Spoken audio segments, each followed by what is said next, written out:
Hey guys, welcome back. In this video, I'm going to show you how to add a downloadable file with WordPress.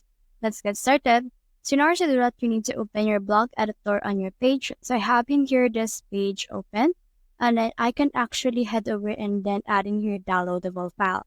In order to do that, just click on this plus icon right here, and then we can actually search in here for file.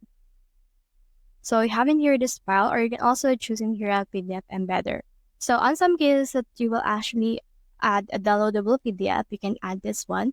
But if you're actually adding in here a file that is not a PDF, but you still want it to be downloadable, you can head over and add in here a file. So just put it here whenever you want to add it, and then just head over and add in here the file for that.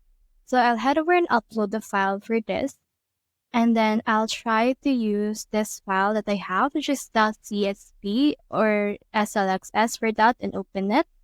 And as you can see right here, this will be added. Now you can see in here the file name. And then from in there, just head over and save this progress. You can also see in here download button. Once it's been saved, we should be able to see what it looks like once it's been saved as well. So let's click on this right here, which is a view page. And then we should be able to see it without the editor on the side. And you can see in here this download option. So when you try to click on it, as you can see, a file will be downloaded directly. So that's the whole process. If you have found this video helpful, simply leave a like there or subscribe because it helps me reach more people. See you soon.